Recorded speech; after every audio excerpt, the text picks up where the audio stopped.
शुरुआत करते हैं फटाफट अंदाज में हिमाचल की बड़ी खबरों के साथ। कोरोना ने सभी के कार्य को चैलेंजिंग व डिमांडिंग कर दिया है। तीसरे स्ट्रेन में बच्चों को बचाना होगा, डीएम के साथ बड़ी बैठक में बोले प्रधानमंत्री नरेंद्र मोदी। मुख्यमंत्री ने कोरोना महामारी में स्वयं सहायता समूह से सहयोग करने का किया आग्रह। बरसात के मौसम में तबाही का मंजर बनेंगे। नेशनल हाईवे के डंपिंग यार्ड बेतरतीब फेंका जा रहा मलबा, हजारों बीघा जमीन तमसा नदी में समा जाएगी। करसोग निवासी 2 युवकों की यमुना नदी में डूबने से दर्दनाक मौत। डीएसपी वीर बहादुर बोले शव पोस्टमार्टम कर परिजनों को सौंप दिए जाएंगे। क्षेत्रीय अस्पताल सोलन बना शोपीस न एक्सरे व न ही सीटी स्कैन की सुविधा। पार्षद बोले इससे बेहतर तो इसे बंद कर दे। सेवा भारती की समाज सेवा जारी। कोविड आइसोलेशन में मरीजों के तीमारदारों को मिल रही मदद। शिमला में बेजुबानों को रोटी खिलाने आ गया है गौतम व सुग्रीत सूद। बेजुबानों को हर रोज खिला रहे खाना। शिमला से वार्ड नंबर 15 के पार्षद इंद्रजीत सिंह वार्ड के 600 घरों को स्टीमर बांटने की मुहिम की शुरू। कोरोना की पहली लहर के बीच भी कर चुके हैं कई नेक कार्य। हिमाचल में हुई आफत की बारिश, बेकाबू हुआ किन्नौर का पागल नाला, एक कार ही आई चपेट में। DC Sirmaur doctor R K. Paruthi Paonta Sahib में बोली मरीजों को दवाइयों के साथ आयुर्वेद काढ़ा व च्यवनप्राश दिया जाए।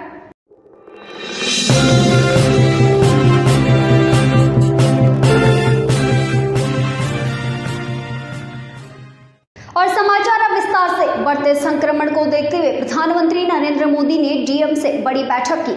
उन्होंने सभी डीएम से वर्चुअल माध्यम से कहा कि कोरोना ने सभी के कार्य को चैलेंजिंग व डिमांडिंग कर दिया है।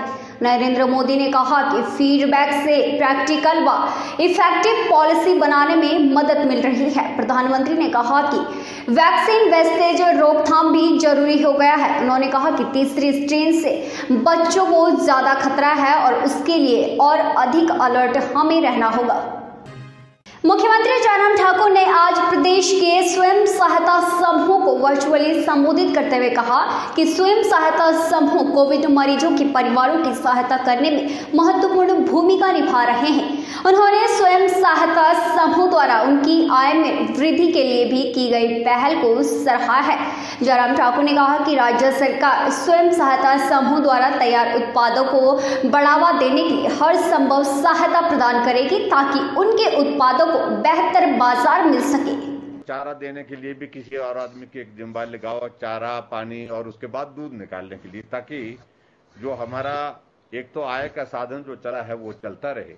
और दूसरा ये है कि भाई जब जो दूध जो है उसमें से थोड़ा दूध जो हमारे अपने घर के इस्तेमाल के लिए होगा वो तो हम ले लेंगे उनसे, लेकिन जो हम चाह रहे कि जो हमारा दूध जो है वो उसमें हम जिसको बेचते हैं वो भी इस प्रकार से रहे। अगर गाय का दूध नहीं निकालेंगे तो पांवटा व शिलाई में लगातार बढ़ रहे कोरोना संक्रमण के आंकड़ों ने प्रशासन की चिंताएं और बढ़ा दी है। जहां एसडीएम कार्यालय में एसडीएम विवेक महाजन, शिलाई सुरेश कुमार व स्वास्थ्य विभाग के साथ उपायुक्त सिरमौर मौजूद रहे। पांवटा विधानसभा क्षेत्र की 78 में से 69 पंचायत में कोरोना संक्रमण फैल चुका है, जबकि शिलाई के 16 पंचायतों में कोरोना के एक्टिव केस सामने आ रहे हैं। उपायुक्त सिरमौर डॉक्टर आर.के. परूथी ने कहा कि होम आइसोलेशन में रखे लोगों को दवाइयों के साथ अब आयुर्वेद काढ़ा च्यवनप्राश दिया जाएगा। पास है शिलाई में 80 के आसपास है। जो हमारे एक्टिव केसेज हैं उनकी हम ज़्यादा मॉनिटरिंग कैसे कर सकते हैं ताकि जो उनका ऑक्सीजन लेवल है, जो सैचुरेशन है, बिलो एवरेज ना जाए। जितने हमारे हेल्थ वर्कर हैं, ये आशा वर्कर हैं, जितने हमारे आयुर्वेदिक हेल्थ सेंटर हैं, हेल्थ सब सेंटर हैं, सभी को पल्स ऑक्सीमीटर, सैनिटाइजर, मास्क और जो च्यवनप्राश है ये सबको उपलब्ध कराया। कोरोना कर्फ्यू के चलते आम लोगों के साथ ही बेजुबान जानवरों पर भी आफत का पहाड़ टूट पड़ा है। शहर के आवारा कुत्तों व बंदरों की सुध लेने वाला कोई नहीं है। वहीं शहर के 2 युवाओं ने इन बेजुबानों को खाना खिलाने का बीड़ा उठा दिया है। विकास गौतम व सुकृत सुद सुबह इन जानवरों के लिए रोटी बनाने में जुट जाते हैं और 250 के करीब रोटी बनाने में जुटे रहते हैं। शहर के अलग अलग हिस्सों में जाकर बंदरों व कुत्तों को खाना देने के काम को युवा अंजाम दे रहे हैं। युवाओं ने आम लोगों से भी इस संकट काल में बेजुबानों को खाना खिलाने की अपील की है। विकास गौतम है और हम करीबन 250-300 चपाती रोज बनाते हैं, जो हम अपने यहाँ आसपास के बंदर हैं, कुत्ते हैं, चिड़िया है, बिल्ली है, जो भी हमारे को जानवर मिलते हैं स्ट्रीट में, उनको सबको ये हम सर्व करते हैं। ये हम भी जब से लॉकडाउन स्टार्ट हुआ है से मैं यहाँ जुड़ा हूँ, पर मेरा फ्रेंड रहता है। ये पहल जो है मेरी सिस्टर है गीतिका सोम, उन्होंने स्टार्ट करी थी तकरीबन 1.5 साल पहले। तो हम 1.5 साल से जब लास्ट ईयर लॉकडाउन लगा था, तब से जो है जितने भी स्ट्रीट डॉग्स हैं उनको फीड कर रहे हैं। और अभी जब रिसेंटली और लौटते हैं एक छोटे से ब्रेक के बाद।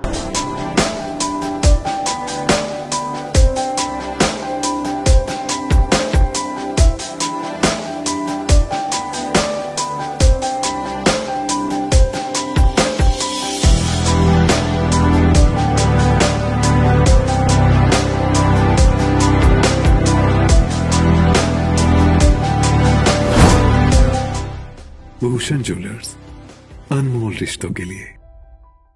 ब्रेक के बाद स्वागत है। राष्ट्रीय राजमार्ग 707 से निकल रहे मलबे से भारी तबाही होने के आसार बने हुए हैं। सड़क को चौड़ा करने का कार्य इन दिनों जोरों से शेखयारी से फैडिज पुल के बीच कार्य कर रही कंपनी ने स्थानीय लोगों से मलबे के लिए डंपिंग यार्ड तो लिए हैं, बावजूद उसके सड़क से निकल रहे मलबे को बेतरतीब तरीके से फेंका जा रहा है। मलबे को रोकने के लिए सुरक्षा दीवारें, क्रैट वायर सहित सरकारी नियमानुसार डंप यार्ड नहीं बने हैं। वहीं क्षेत्रीय लोगों में अमर सिंह, भागवत सिंह नेगी, धनवी ठाकुर आदि का कहना है कि राष्ट्रीय राजमार्ग के अधिकारी व कर्मचारी कार्य कर रही कंपनियों के साथ भ्रष्टाचार में लिप्त हैं। कोरोना काल के बीच जहां समाजसेवी संस्थाएं लोगों की मदद के लिए बढ़ चढ़कर आगे आ रही हैं, तो वहीं शिमला शहर वार्ड नंबर 15 के पार्षद भी लोगों की मदद के लिए तत्परता से कार्य करते रहते हैं। गुरुवार को इंद्रजीत सिंह ने कोरोना लॉकडाउन के चलते प्रवासी मजदूरों को भोजन सामग्री घर द्वार जाकर वितरित की व बाहरी राज्यों में फंसे लोगों को भी घर वापसी के लिए अपार सहयोग दिया। इंद्रजीत सिंह ने कहा कि जन कल्याण के लिए अपने वार्ड के 600 परिवारों को घर द्वार जाकर स्टीमर देने की उन्होंने बात कही है व इसके लिए 3 टीमों का भी गठन किया गया है, ताकि लोगों को एक छोटा सा मैसेज चले जाए और वो स्टीम लेते रहे और सब सुरक्षित रहे। जैसे हम सबके अंदर अच्छा और बुरा 2 तरह के लोग होते हैं, मतलब हम ये चाहते हैं कि हमारी जो अच्छाई है इस समय में उसकी जरूरत है। तो हो सकता है कि हमसे प्रेरित होकर हम कोई ऐसा लोग सोचे कि हमें भी ऐसा करना चाहिए। तो एक क्लियर कट मैसेज है और मैं चाहता हूं कि आपके माध्यम से भी ये बात लोगों तक पहुंचे। और बस इतना छोटा सा ही मैसेज है कि सब सुरक्षित रहें और एक छोटा सा जेस्चर है मेरे अपने वार्ड के लोगों को। और दूसरा, मेरे वार्ड में लगभग 600 परिवार है, हमने 600 स्टीमर अभी मंगवाए हैं। अगर आवश्यकता पड़ेगी तो और भी मंगवाएंगे। और मैं मतलब अपने पत्रकार बंधुओं की सारा दिन ये भी मई माह में हो रही बेमौसमी बारिश व बर्फबारी लोगों को नवंबर व दिसंबर का एहसास करा रही है। टापरी के समीप पागल नाला में मलबा आ गया। इस मलबे में एक कार भी दब गई। मलबा नेशनल हाईवे 5 पर आया, जिसके चलते यातायात यहां पर बंद हो गया। एसडीएम भवानगर ने बताया कि मलबा आने से इसके नीचे कार दब गई है, जिसको मौके से ही निकाल दिया गया है। हालांकि कोई जानी नुकसान भी नहीं हुआ है। शिमला से मौसम विभाग केंद्र के निदेशक मनमोहन सिंह ने कहा कि ताउते तूफान के कारण 2 दिन मौसम खराब रहेगा। अभी नेशनल हाईवे को फिलहाल के लिए बहाल कर दिया गया है। नाहन मेडिकल कॉलेज में संक्रमितों की सेहत में तेजी से सुधार हो रहा है। बताते चले कि कई लोग कोरोना को मात देकर घरों को लौटे हैं। मुख्यमंत्री के दौरे के बाद नाहन की स्वास्थ्य सुविधाओं में भी सुधार किया गया है। Doctor Y S Parmar medical college के एमएस डॉक्टर श्यामलाल कौशिक ने कहा कि अस्पताल में कोरोना संक्रमित व्यक्तियों की सेहत में तेजी से सुधार हो रहा है और उन्होंने कहा कि संक्रमितों के लिए 80 बेड की उपलब्धता अस्पताल में है। दौरा हुआ था, उसके बाद से देखें तो 120-25 के बीच में हमारे पेशेंट यहाँ से रिकवर होकर निकले हैं।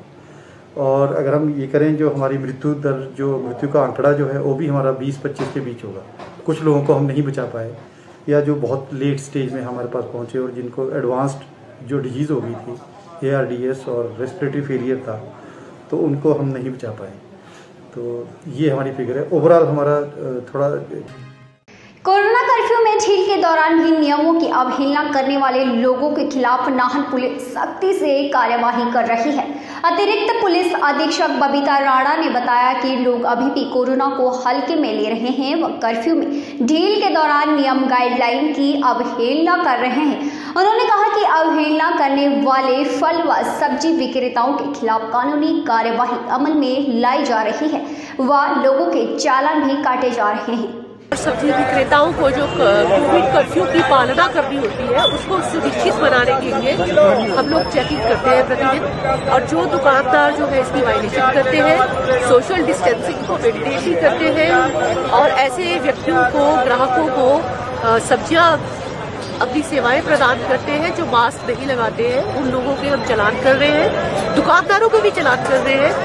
आज इसी संदर्भ में हमने यहाँ पर एक सब्जी विक्रेता का जो है चालान किया है और इसको वार्निंग दी है कि अगली बार अगर ये देश प्रदेश की तमाम बड़ी खबरों को देखने के लिए यंग वार्ता न्यूज के फेसबुक पेज, इंस्टाग्राम और यूट्यूब चैनल को फॉलो और सब्सक्राइब करें। साथ ही बेल आइकन दबाना ना भूलें। इसके साथ ही तमाम बड़ी खबरों से जुड़ने के लिए यंग वार्ता न्यूज की www.yangwarta.com वेबसाइट पर विजिट करना ना भूलें। और आज के लिए फिलहाल इतना ही।